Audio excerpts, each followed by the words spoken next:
So, hey guys, this is Rani Gupta. तो आप फिर से आ चुके हो रानीस एडियो के चैनल में।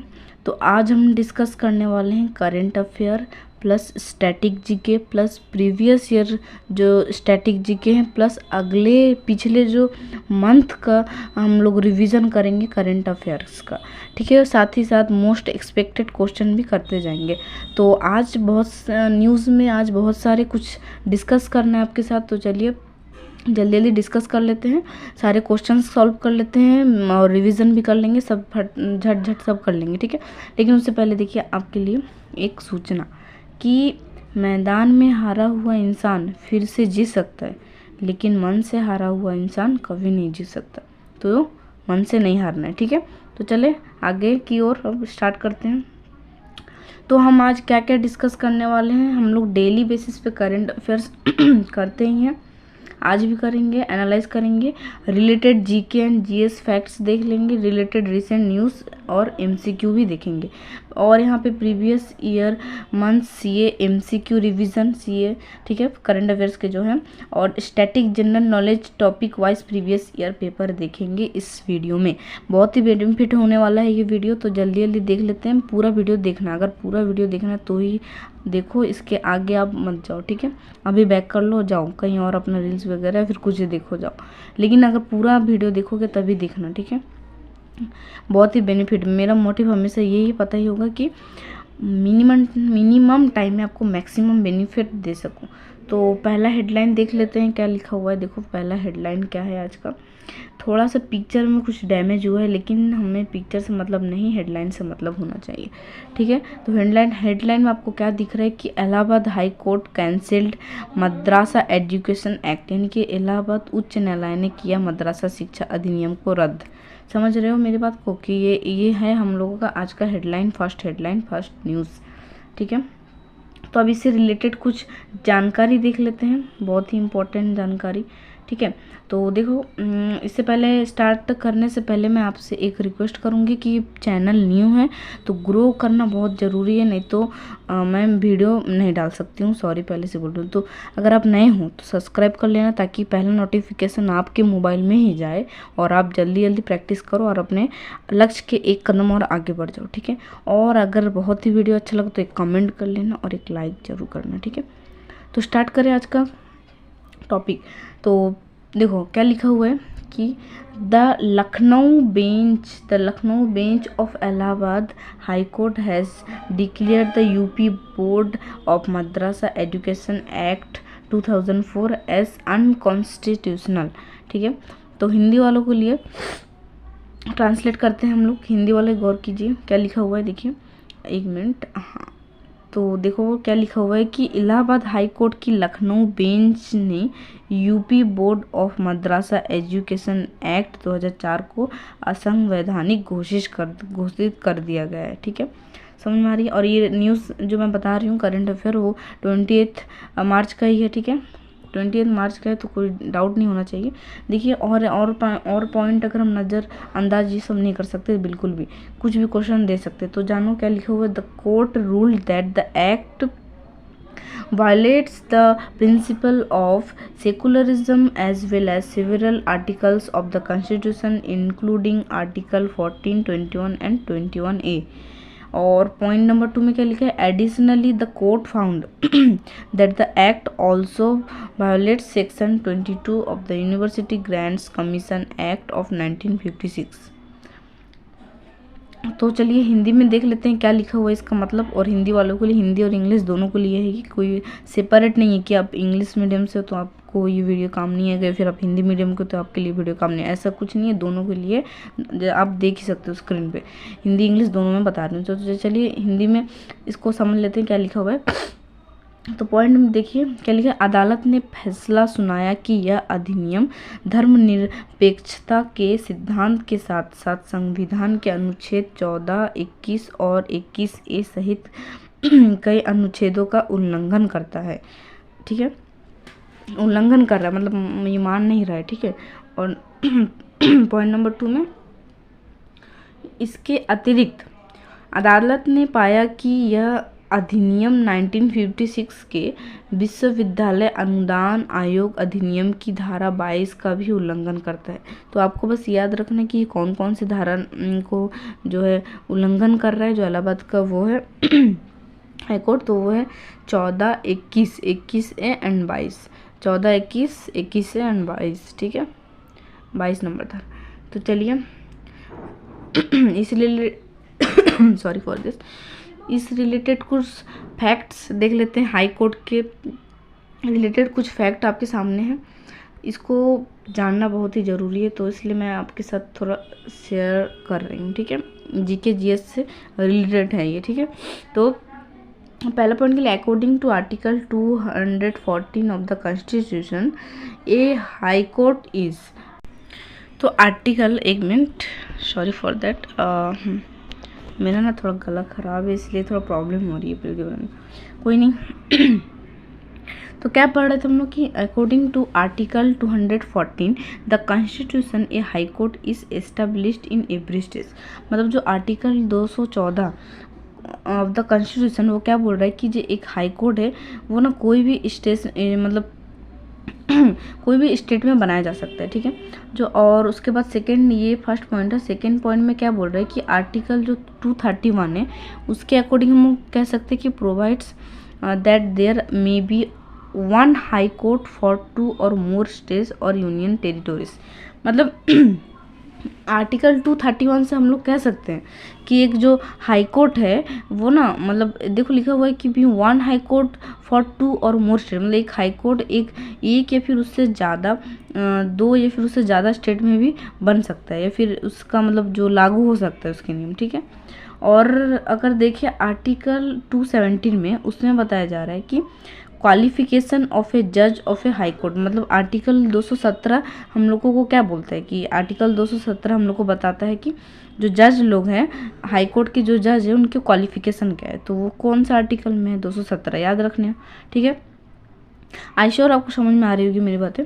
तो नेक्स्ट पॉइंट देखते हैं कि the chief justice of the high court is appointed by the president. तो एक जो ये क्वेश्चन में दे ही सकते हैं आपको कि जो chief justice of the high court है वो किसके द्वारा अपॉइंट होते हैं, प्रेसिडेंट के द्वारा, ठीक है। पूरा आया नहीं हुआ है लेकिन इसका प्रेसिडेंट यहाँ लिखा हुआ है, मान लो। नेक्स्ट पॉइंट देखेंगे तो ए हाई कोर्ट जज can resign from his post by writing a letter to the president. मतलब एक जो हाई कोर्ट का जो एक जज है वो ना रिज़ाइन ले सकता है, लेकिन अगर उसको रिज़ाइन लेना तो एक लेटर लिखना होगा प्रेसिडेंट के लिए। तो ये सारी थी हाई कोर्ट के बारे में कुछ फैक्ट्स, बहुत अच्छे हाई समझ में आ गया होगा आप लोग को, बहुत ही आसान था। एक बार रीड मान लो, याद हो जाएगा, ठीक है। तो देखो अब आपके स्क्रीन के सामने एक चीज़ और मैं लाई हूँ, क्या लिखा हुआ है, उच्च न्यायालय से संबंधित तथ्य। यहाँ कुछ तथ्य दिए गए हैं, आप इसको एक बार रीड कर लीजिए, ठीक है। आप इसे कम से कम 3 से 4 बार रीड करोगे, याद हो जाएगा, ठीक है। नेक्स्ट जस्टिस नेक्स्ट न्यूज़ में क्या है, नेक्स्ट हाईलाइटेड पॉइंट कि justice Satyendra Kumar Singh becomes the new Lokayukta Madhya Pradesh, ठीक है। मतलब जो जस्टिस सत्येंद्र कुमार सिंह है वो लोकायुक्त के, मध्य प्रदेश के लोकायुक्त के नए मतलब लोकायुक्त बने हुए हैं, ठीक है। ये था एक कॉमन सा चीज़, ज़्यादा कुछ नहीं है ये। और ये वाला देखो सेकंड, उसके बाद का नेक्स्ट न्यूज़ में जो आया है हाईलाइटेड पॉइंट, देखो क्या लिखा है, Trinetra app 2.0 aims to revolutionise policing in Uttar Pradesh. तो भाई इसमें एक इम्पॉर्टेंट चीज़ है कि त्रिनेत्र ऐप 2.0 का लक्ष्य उत्तर प्रदेश में पुलिसिंग के क्रांति लाना है। मतलब तो जो त्रिनेत्र का 2.0 जो ऐप है वो किस लिए, उसका लक्ष्य क्या है, फिर उसका एम क्या है, उत्तर प्रदेश के पुलिस में क्या क्रांति लाना, यानी रिवोल्यूनाइजेशन करना, ठीक है। समझने के बाद आगे की ओर बढ़े तो देखिए इस रिलेटेड जो एक्सपेक्टेड क्वेश्चन है जो आ सकते हैं एग्जाम में वो आपके सामने है स्क्रीन पे क्वेश्चन। बताइए इसका आंसर क्या होगा। थोड़ा सा जूम कर लेते हैं, बताइए क्वेश्चन क्या, recently the Dhanbad bench of Allahabad high court declare the UP board of Madras educational act unconstitutional when was the act pass, act कब पास हुआ था। तो बताइए हाल ही में इलाहाबाद, हिंदी में बोले तो हाल ही में इलाहाबाद हाई कोर्ट के लखनऊ बेंच ने UP board of Madras education act को असंवैधानिक घोषित कर दिया है। यह एक्ट कब पारित किया गया था। इसका करेक्ट आंसर मैं बताती हूँ, आशा करती हूँ आप लोग बता लिए होंगे आंसर। तो आंसर हो जाएगा ऑप्शन नंबर ए यानी 2004। चलिए आगे की ओर बढ़ते हैं।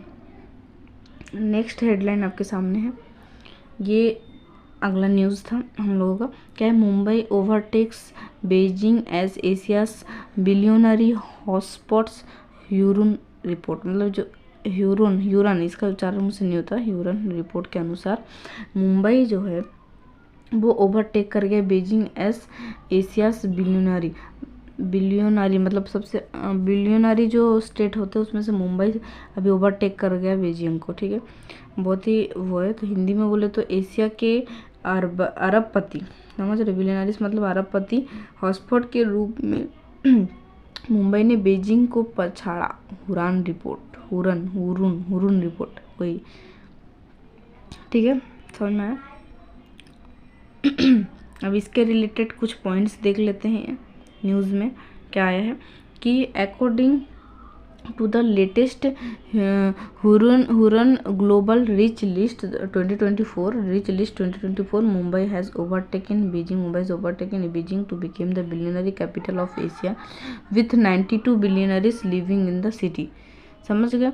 हिंदी में बोले तो नवीनतम हुरन ग्लोबल रिच लिस्ट 2024 के अनुसार मुंबई एशिया की अरबपति की राजधानी बनने के लिए बीजिंग से आगे निकल गया है। शहर 92 अरबपति रहते हैं। तब तुमको हम ये बता दें, ये तो था जो फर्स्ट है मुंबई। सेकंड बिलियनरी स्टेट कौन सा है, बता पाओगे आप लोग? सेकंड बिलियनरी स्टेट तो सेकंड है दिल्ली है भाई, दिल्ली। फर्स्ट तो मुंबई हो गया, सेकंड वाला क्या हो जाएगा, दिल्ली। ठीक है, दिल्ली। और फर्स्ट क्या है, मुंबई। फर्स्ट तो मुंबई देखा गया है हाल न्यूज़ में। ठीक है, और पॉइंट्स देख लेते हैं इसके कि Mumbai is now the fastest growing billionaire capital in the world में वो हो गए।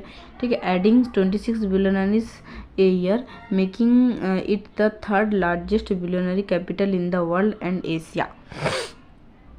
हाँ मतलब थर्ड लार्जेस्ट पूरा बिलियनरी कैपिटल हो गया इन द वर्ल्ड, मतलब पूरे वर्ल्ड में थर्ड पोजीशन आया है इसका। ठीक है, new Delhi reach the top 10 for the first time. तो न्यू दिल्ली फर्स्ट टाइम, पहली बार न्यू दिल्ली ने टॉप 10 में आया हुआ है बिलियनरी के। ठीक है, टॉप 10 में आया पहली बार। A decline was seen in China में डिक्लाइन देखा गया।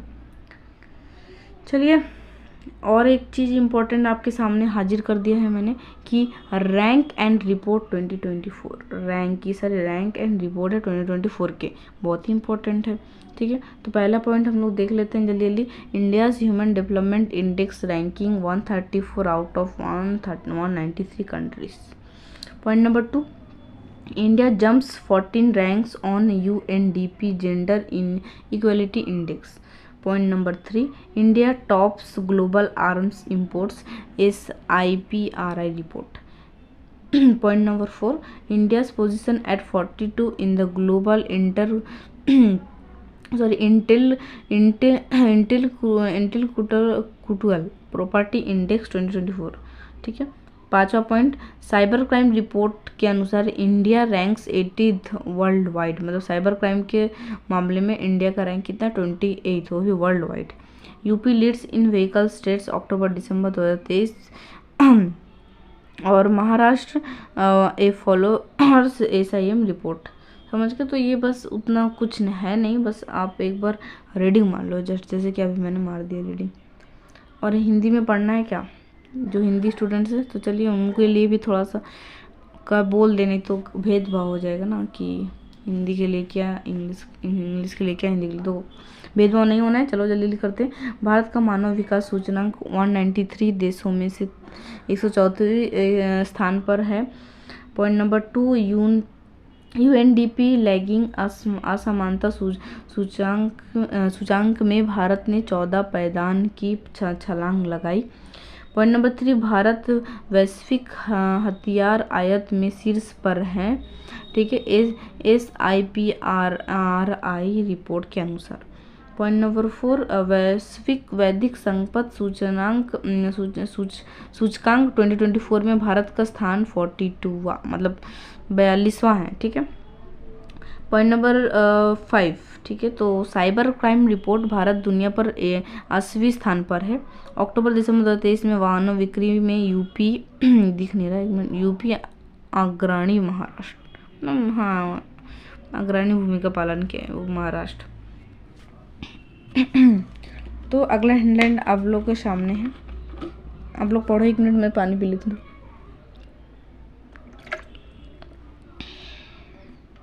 गला ख़राब हो चुका है लेकिन फिर भी मैं एफर्ट कर रही हूँ आप लोगों के लिए, आप भी करो थोड़ा सा।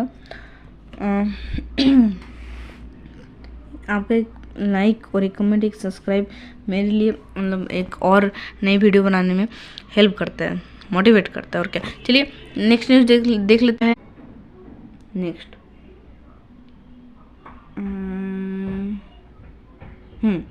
तो 1 मिनट रुक जाना। तो अगला न्यूज़ आपके सामने रखा हुआ है कि Finland tops Constantinople favourite year ranking, Afghanistan in last place. Finland लगातार 7वें वर्ष खुशहाली रैंकिंग में शीर्ष पर है। जब भी खुशहाली के बाद है तो नाम सामने आ जाना चाहिए, क्या था फिनलैंड आ जाना चाहिए, ठीक है। तो फिनलैंड जो है वो खुशी का शहर भी बोला जाता है उसको, ठीक है। देखिए क्वेश्चन, एक्सपेक्टेड क्वेश्चन है, क्या है, according to the recently released Hurun report which countries Mumbai has overtake Beijing as Asians billionaire hotspot. तो उसका करेक्ट आंसर हो जाएगा चाइना, ऑप्शन नंबर बी। चलिए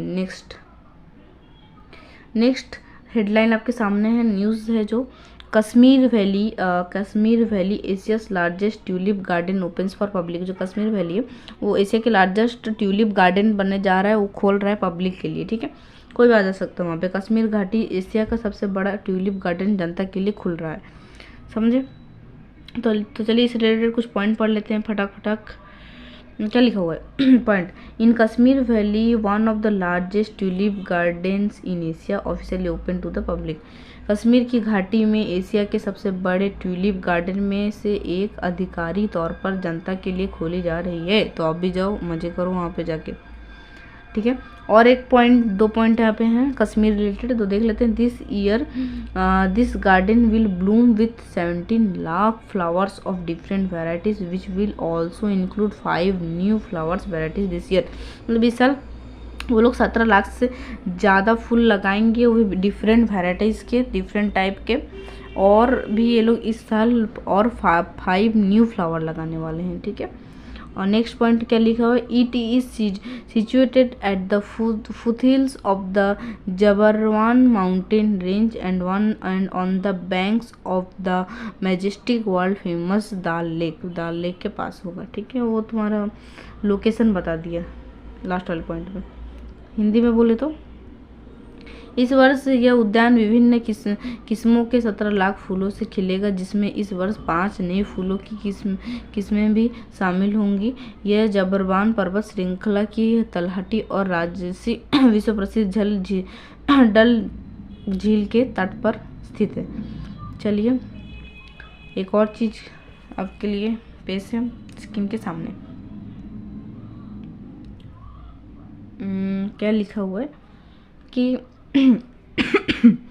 अबाउट जम्मू एंड कश्मीर के बारे में कुछ आपको मेजर चीज़ें, मेजर पास क्या है यहाँ पे देख लीजिए। मेजर पास आपको अगर बता दें यहाँ के, तो मेजर पास यहाँ पे आपको जो मतलब मेजर पासेस हैं बहुत सारे हैं, लेकिन यहाँ से जो इम्पोर्टेंट आपको याद रखना है वो है पीर पांजल पास और जोजिला पास और बनीला पास और करडुंगला पास। और मेजोर लेक क्या है यहाँ पे याद रखो, मेजोर लेक, डाल लेक, उलर लेक और शेषनाग लेक, ठीक है। डाल लेक, उलर लेक और शेषनाग लेक की फैक्ट्स क्या है यहाँ पे देखो, कैपिटल क्या है, जम्मू कश्मीर का कैपिटल याद रखना श्रीनगर है। और लेफ्टिनेंट गवर्नर कौन है, मनोज सिन्हा है। और लोकसभा कौन, यहाँ लोकसभा कितना है, 5 सीटें, लोकसभा के लिए 5 सीटें हैं यहाँ पे, ठीक है। तो देख लो, कैपिटल है श्रीनगर, यहाँ लेफ्टिनेंट गवर्नर मनोज सिन्हा है और लोकसभा यहाँ टोटल 5 सीट है, ठीक है। 5 नए फ्लावर लगा रहे हैं, 5 सीट भी है, ऐसे याद रख लेना। यार गला बहुत ख़राब है, लेकिन फिर भी वीडियो बना रही हूँ मैं, समझ ही सकते हो कितना एफर्ट लगा रहे हैं। तो अगला न्यूज़ क्या लिखा हो, Jammu and Kashmir government approves 10% reservation for Paharis new tribes. भाई ये बहुत बड़ी न्यूज़ है, छोटा मत समझना इसको, ठीक है। मतलब देखने में छोटा लग रहा होगा, लेकिन छोटा है नहीं, छोटा पैक बड़ा धमाका, ठीक है। तो क्या लिखो, जम्मू कश्मीर, तो जम्मू कश्मीर सरकार ने पहाड़ी नई जनजाति के लिए 10% का रिजर्वेशन किया है, ठीक है। ये है, आप पिक्चर में देख सकते हो। चलिए नेक्स्ट फिर से कश्मीर के बारे में आ गया है। कश्मीर अभी लग रहा है न्यूज़ में ट्रेंडिंग चल रहा है, हर जगह कश्मीर के बारे में ही। चलिए, Kashmir hosted the first ever formula 4 car race सोन इन श्रीनगर। श्रीनगर क्या है बताइए, श्रीनगर कैपिटल है कहाँ का, जम्मू एंड कश्मीर का। कश्मीर ने श्रीनगर में पहली बार फार्मूला 4 कार रेस शो किया, कहाँ पे, श्रीनगर में। समझ में आ गया। चलिए अब एक क्वेश्चन सॉल्व कर लेते हैं, इस एक्सपेक्टेड क्वेश्चन, इम्पोर्टेंट क्वेश्चन जिसको कह सकते हैं हम लोग। एक मिनट, क्या हो जाता है बार बार। हाँ, तो एक्सपेक्टेड, ये देखो, एक काम करते हैं, थोड़ा सा वेट कराया, सॉरी फॉर दिस। तो recently Asia's largest tulip garden was open to the public in which state is located. क्या बताया मैंने, ऑप्शन है, मतलब हाल ही में एशिया का सबसे बड़ा ट्यूलिप गार्डन जनता के लिए खोला गया है, यह किस राज्य में स्थित है। अभी हम लोगों ने बात की, तो ऑप्शन है उड़ीसा, गुजरात, जम्मू एंड कश्मीर भी। और ऑब्वियसली क्वेश्चन एंड आंसर आपके सामने है, तो जम्मू एंड कश्मीर होगा। चलिए आगे की ओर बढ़ते हैं। आगे का एक न्यूज़ जो हेडलाइन है आपको दिखा दूँ मैं, किस चीज़ पे है ये। The asteroid was named after Indian scientist professor Jayant Murthy. शूद्र ग्रह का नाम भारतीय वैज्ञानिक प्रोफेसर जयंत मूर्ति के नाम पर रखा गया। बहुत बड़ी बात है यार, एक शूद्र ग्रह, मतलब अगर मान लो तुम्हें एक अंतरिक्ष में इतने सारे चीज़ें जो रहती हैं, अगर उसमें से कोई एक चीज़ आपके नाम कर दिया जाए, मान लीजिए रीता प्लेनेट, ऐसा कुछ अगर मैंने ऐसे जस्ट एग्जांपल बोला, दे दिया जाए तो कैसा लगेगा, कितना प्राउड फील होगा यार, सोचो तो एक बार, कम बात, बहुत बड़ी बात है ये। तो ऐसे ही न्यूज़ में आया हुआ है कि जो एस्टेरॉयड है, यानी शूद्र ग्रह है, उनका एक हम लोग यहाँ इंडियन साइंटिस्ट है, उनका नाम क्या है, जयंत मूर्ति, ठीक है, जयंत मूर्ति, उनके नाम पे रखा गया है, ठीक है, ठीक है। तो चलिए कुछ पॉइंट्स पढ़ लेते हैं। द इंटरनेशनल एस्ट्रोनॉमिकल यूनियन यानी IAU का फुल फॉर्म क्या है, international astronomical union has bestowed a rare honour on Indian scientist professor Jayant Murthy by naming an asteroid after him. Hindi में बोले तो अंतर्राष्ट्रीय खगोलीय संघ यानी कि IAU ने भारतीय वैज्ञानिक प्रोफेसर जयंत मूर्ति के नाम पर एक क्षुद्र ग्रह का नाम रखकर उन्हें एक दुर्लभ सम्मान दिया। समझ गए बेटा। चलो कुछ पॉइंट पढ़ लें IAU के बारे में। भाई ये क्या हो गया, सॉरी, थोड़ा सा झोलमान हो जाता है एक दो बार, ठीक है। तो चलिए इस पॉइंट में क्या लिखा हो, द IAU यानी Indian astronomical union is responsible for naming small objects in the solar system. मतलब जो IAU है क्या, ये एक स्मॉल, मतलब नेमिंग स्मॉल ऑब्जेक्ट, जिसका एक स्मॉल कोई ऑब्जेक्ट का नाम दिया जाता है कहाँ पे, सोलर सिस्टम में, इसको IAU कहते हैं, ठीक है। तो पॉइंट नंबर 2 में जान लेते हैं कि the asteroid was previously catalogued as 2005 X296, ठीक है। Point number 3, it was discovered in 2005। ये जो IAU कब से शुरू हुआ, 2005। तो अब पॉइंट नंबर लास्ट देखते हैं, it orbits the sun between Mars and Jupiter approximately every 3.3 year. समझ गए। अब हिंदी में बोले तो हिंदी में बात कर ले, हिंदी मीडियम वालों ध्यान दीजिए। तो IAU क्या है? IAU सौरमंडल में छोटी वस्तुओं के नामकरण के लिए जिम्मेदार है। क्षुद्र ग्रह को पहले 2005 X296 के रूप में सूचीबद्ध किया गया था। इसकी खोज 2005 में हुई थी। यह लगभग हर 3.3 वर्ष में मंगल और बृहस्पति के बीच सूर्य का परिक्रमण करता है। समझ गए? चलो अच्छी बात है, समझ गए। चलिए नेक्स्ट, क्षुद्र ग्रह से संबंधित तथ्य कुछ देख लेंगे। वाह, ये फोटो कितना अच्छा लग रहा है ना, तो इसलिए दिखाने के लिए लाया मैंने। तो चलिए क्षुद्र ग्रह से संबंधित तथ्य देख ले ली। तो asteroids sometimes called minor planet, मतलब एस्टेरॉयड को कभी कभी हम लोग माइनर प्लैनेट भी कहते हैं। They are rocky remains left for over from the early formation of our solar system about 4.6 billion years एगो।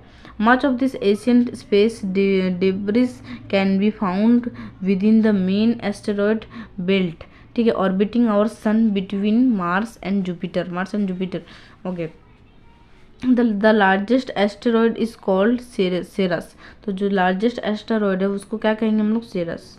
ध्यान रखने वाली बात है, क्या है? सेरस, ठीक है। It is about 1/4 the size of the moon, मतलब जो मून है, मून यानी मून, ये है मून, तो मून का जो है 1/4 साइज है, ठीक है। चलिए क्षुद्र से संबंधित तथ्य हिंदी में देख लेते हैं। क्षुद्र ग्रह जिन्हें कभी कभी लघु ग्रह भी कहा जाता है, लगभग 4.6 अरब वर्ष पहले हमारे सौरमंडल के प्रारंभिक गठन से बचे चट्टानी अवशेष हैं। क्षुद्र ग्रह क्या है? क्या ये मतलब जो देखो पहले हमारे सौरमंडल जो 4.6 अरब वर्ष पहले हमारे जो सौरमंडल थे वहाँ के प्रारंभिक गठन से बचे, जो प्रारंभिक गठन उससे बचे जो चट्टानी अवशेष, मतलब जो धक्का मुक्की खा के जो थोड़ा बहुत टुकड़ा उकड़ा पड़ा रहता है उसी अवशेष को हम लोग क्या कहते हैं?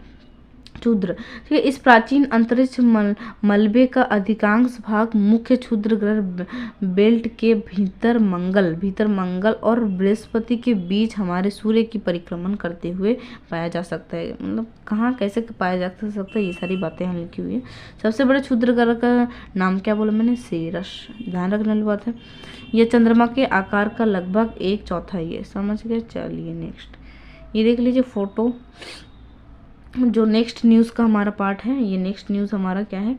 The largest volcano found on Mars, मंगल ग्रह पर मिला सबसे बड़ा ज्वालामुखी, समझ गए, लोकेटेड है इस जगह पे।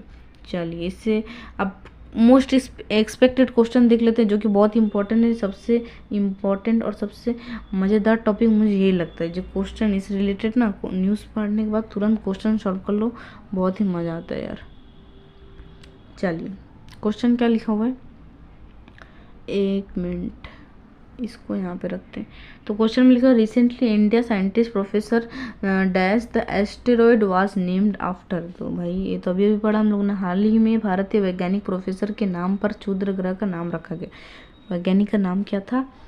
तो उसका नाम क्या था बताइए जल्दी, मैं बता देती हूँ।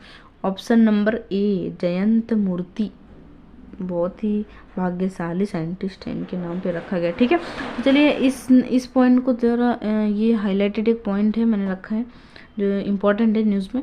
फूल Bahadur first Magahi novel in English launched by J&K governor. Phool Bahadur है जो जम्मू एंड कश्मीर के राज्यपाल द्वारा अंग्रेजी में पहला मगही उपन्यास लॉन्च किया, ठीक है, फूल बहादुर नाम से।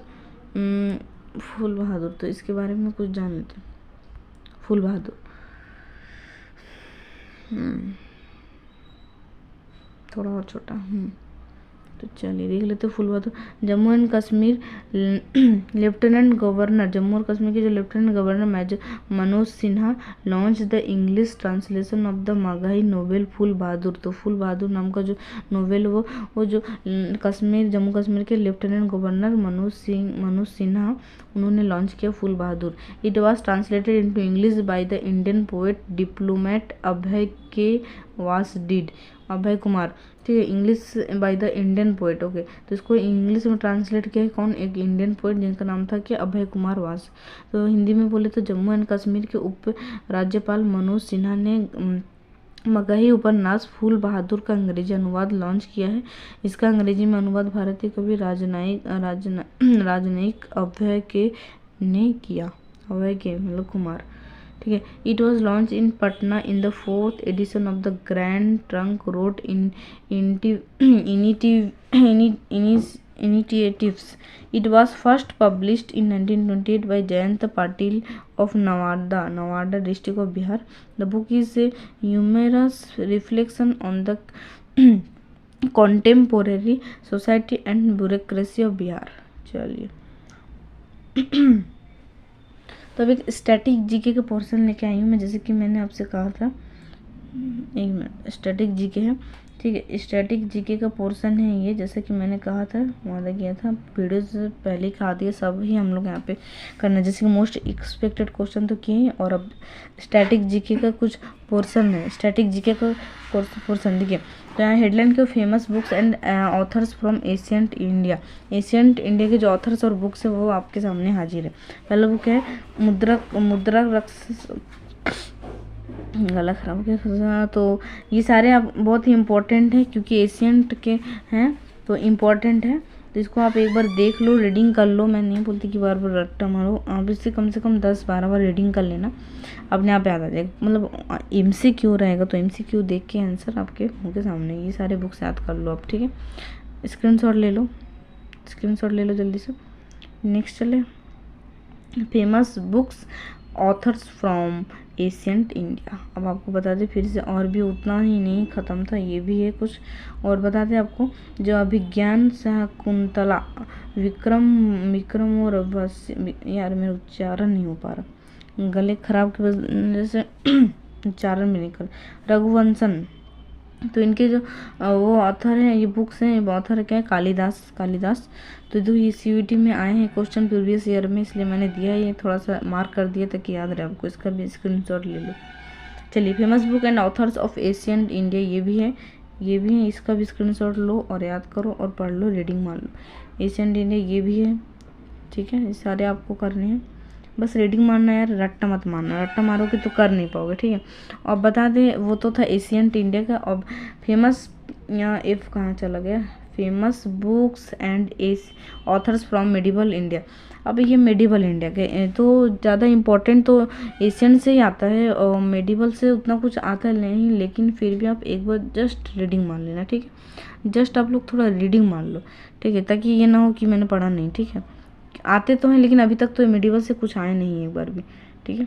चलिए, नेक्स्ट न्यूज़ आपके सामने।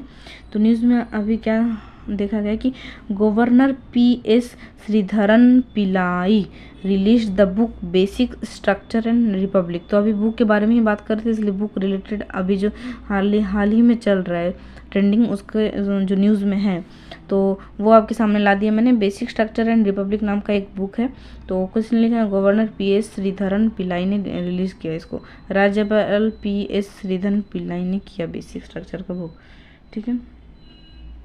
नेक्स्ट और भी एक है बुक, एक और बुक आ गया आपके सामने कि Parshottam Rupala releases book on Sagar Parikrama in Rajkot, Gujarat. इन गुजरात का जो राजकोट है वहाँ पे ये बुक किसने रिलीज़ किया, परसोत्तम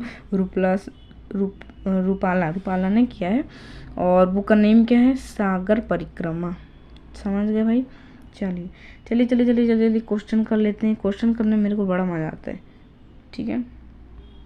क्वेश्चन करने में जो मज़ा है और किसी में नहीं। समझ गए भाई। बताओ इसका answer. Recently the first Magahi novel in English was launched by the governor of Jammu and Kashmir. What is its name. Book का नाम क्या। हाल ही में जम्मू एंड कश्मीर के राज्यपाल द्वारा अंग्रेजी में पहला मगही उपन्यास लॉन्च किया गया, इसका नाम क्या है, बताइए। हाँ बताइए। ऑप्शन A, B, C है और D कौन सा होगा, तो इसका करेक्ट आंसर हो जाएगा ऑप्शन D, फूल बहादुर। अभी पढ़ा हमने। चलिए फिर से एक न्यूज़। क्या न्यूज़ है, क्या लिखे, दीपेंद्र गोयल CEO ऑफ जोमेटो। दीपेंद्र गोयल जोमेटो के CEO बने हैं। बस इसमें और कुछ मत याद करो, बस याद कर लो दीपेंद्र गोयल हैं, वो जोमेटो के CEO बन गए। समझ गए। तो मिठाई खिलाओ, बन गए। ठीक है। तो चलिए पॉइंट में क्या लिखा, जोमेटो स्टॉक रोज ओवर 1.35% और ₹176.45 and total market capitalisation crossed ₹1.5 lakh crore. ये उतना इम्पोर्टेंट नहीं है, बस आपको यहाँ से क्वेश्चन ये बन सकता है कि जो जोमेटो के सीईओ, हाल ही में जोमेटो के सीईओ, नए सीईओ का नाम क्या है, तो क्या है, दीपेंद्र गोयल, और कुछ नहीं पढ़ना है इसके बारे में। चलिए नेक्स्ट। अब सीईओ 2024 जितने सारे सीईओ नए नए बने हैं तो उनके बारे में कुछ देख लिया जाए, क्या क्या है। Arvind Kapil takes over as Poonawalla Fincorp CEO, Arvind Kapil बने हैं। और PNG India announces Kumar Venkatasubramanian, बाप रे बहुत बड़ा नाम, as its new CEO appointed, ये भी एक नए सीईओ है। Tata AIA life appoints Venkatachalam, भाई ये सब कैसा नाम है, as as MD and CEO। बुरा मत मानना, ठीक है, अभी मेरा तबीयत सही नहीं है, गला खराब है यार, तभी कुछ ठीक से उच्चारण नहीं हो रहा मुझसे। रवि कुमार जहाँ named MD and CEO of LIC mutual fund, बस इसका स्क्रीनशॉट ले लो फटाक से, एक बार पढ़ लेना। चलिए नेक्स्ट न्यूज़ में कौन आया है भाई, ये आ गए हैं, इनका नाम क्या है कि Kiren Rijiju gets additional charge after resignation of Pashupati Paras के इस्तीफा के बाद किरण रिजिजू को मिला क्या, पता नहीं, चलिए उतना इम्पोर्टेंट नहीं है ये, ठीक है। इनके बारे में देख लेते हैं क्या है न्यूज़ में। तो लिखा हुआ है कि Manorama online CEO Mariam Mathew becomes DNPA president, उतना भी इम्पोर्टेंट नहीं है, एक बार रीडिंग मान लो। चलिए क्वेश्चन की बात करते हैं भाई, मैंने जो बोला था वही क्वेश्चन आया है, बताओ क्या लिखा हुआ है इसका क्वेश्चन। यार क्वेश्चन पढ़ने की जरूरत ही नहीं, आंसर दे दो। Who has been appointed as the CEO of Zomato, कौन था? बताइए इसका आंसर, दीपेंद्र गोयल है क्या? भाई यही है दीपेंद्र गोयल, सोच क्या रहे हो, आंसर वही है। तो चलिए आगे हम लोग नेक्स्ट स्टेप में जाने से पहले एक ही रिक्वेस्ट है यार, चैनल न्यू है तो सब्सक्राइब कर दो, नए हो आप सब्सक्राइब करो ताकि पहला नोटिफिकेशन आपके पास जाए, पहला जो वीडियो का नोटिफिकेशन आपके पास जाए, और पहला प्रैक्टिस आप हो, पहला व्यू आपका हो, पहला लाइक आपका हो, कमेंट भी पहला आपका हो, ठीक है। वीडियो में मज़ा आ रहा है तो जल्दी करते जाओ, और मेरे साथ जुड़ने के लिए मैं डेली बेसिस पे लाती हूँ, ऐसा नहीं कि एक दिन ड्यू लाया एक दिन नहीं लाया, ऐसा नहीं, डेली पे आता है। तो बस आपसे एक ही निवेदन है, सब्सक्राइब कर देना, ठीक है। चलिए स्टार्ट करें। तो previous month important current affairs revision, फटाक रिवीजन करना है अपने को, मेरे को तो रिवीजन करने में मज़ा आता है। चलिए, who will attend with the chief guest at the Karbi youth festival, Karbi युवा महोत्सव में कौन मुख्य अतिथि के रूप में शामिल होंगे या फिर होंगे, बताइए करेक्ट आंसर। मैं बताती हूँ करेक्ट आंसर, प्रेसिडेंट, ठीक है। Next, how many satellites will Indian space research organisation यानी कि ISRO launch in the next 5 year, भारतीय अंतरिक्ष अनुसंधान संगठन अगले 5 वर्ष में कितने उपग्रह लॉन्च करेगा, तो इसका करेक्ट ऑप्शन क्या हो जाएगा, ऑप्शन नंबर बी हो जाएगा। तो चलिए आगे बढ़ें। तो क्या है, Divya Kala Mela is being organised in which city, Divya Kala मेला का आयोजन किस शहर में किया जा रहा है, ऑप्शन नंबर सी होगा, ऑप्शन नंबर सी होगा। चलिए विच यानी कि सूरत, ठीक है। तो नेक्स्ट है, which countries president has declined BRIC यानी ब्रिक्स मेंबरशिप, बताइए इसका करेक्ट आंसर। क्या वो अर्जेंटीना है, क्या वो इंडोनेशिया है, क्या वो बोलीविया है, क्या वो वेनेजुएला है, तो उसका करेक्ट आंसर अर्जेंटीना। चलिए next, on January 1st 2024 DRDO which order is the foundation day being celebrated, जनवरी 2024 को DRDO का कौन सा क्रम का स्थापना दिवस मनाया जा रहा है, बताइए कितने क्रम का था ये, क्या 66, क्या 78, क्या 64, क्या 77, बताइए जल्दी, मैं बताती हूँ, आप लोग के बस की बात नहीं है। क्या वो 78 है? नहीं, गलत 66। चलिए next, on January 1st DRDO, भाई कितना बार आएगा, 66 होगा। चलो उसको previous year question previous year question है, डेली बेसिस पे प्रीवियस ईयर क्वेश्चन होता है। आज भी प्रीवियस ईयर क्वेश्चन करेंगे। तो क्वेश्चन नंबर 1, क्वेश्चन नंबर यहाँ 14 दिए हैं, लेकिन ये क्वेश्चन नंबर 1 है। Question number 1, dash is a non metal which is liquid at room temperature. तो करेक्ट आंसर क्या हो जाएगा? ऑप्शन नंबर 2 यानी ब्रोमीन। ऑप्शन नंबर 2 यानी ब्रोमीन। ऑप्शन नंबर 2 यानी bromine. Question number 2, the only film maker to get Bharat Ratna award was. The only film maker to get Bharat Ratna award was. तो option number a Raj Kapoor, Satyajit Ray, जीपीसीपी, S S Vasan. Correct answer हो जाएगा Satyajit Ray, option number 2। Next question number 3 में क्या है? What is the scientific name of potato. Potato का scientific name क्या है? तो ये होमवर्क के तौर पे नहीं, इसका आंसर मैं बताऊंगी, solanum tuberosum. Option number C. Option number C solanum. तो टोटल कितने क्वेश्चन हुए? टोटल प्रीवियस ईयर के टोटल 1 2 3, टोटल प्रीवियस ईयर के टोटल आज 3 क्वेश्चन किए हमने। 3 ही है ना, फिर डेली बेसिस पे अगर 3 करें तो बहुत है। तो वीडियो कैसा लगा? अगर अच्छा लगा तो सब्सक्राइब, लाइक। एक ही बात एक बार ही मैं बोल रही हूँ। मैं मुझे कोई वो नहीं चाहिए, लेकिन चैनल न्यू इसलिए मुझे बोलना पड़ रहा है कि सब्सक्राइब करो, नहीं तो मुझे कोई इंटरेस्ट नहीं है, बस मुझे पढ़ाने में इंटरेस्ट है, इसलिए मैं पढ़ाती हूँ। और भी कल भी मिलते हैं फिर एक ही वीडियो। अगर जल्दी से जुड़ना है चैनल के साथ जुड़ जाओ, ताकि कल का भी हम लोग एक साथ मिल पाए, नोटिफिकेशन मिलने में 1 सेकंड भी देरी ना हो। चलिए कल मिलते हैं फिर से। Tata bye bye.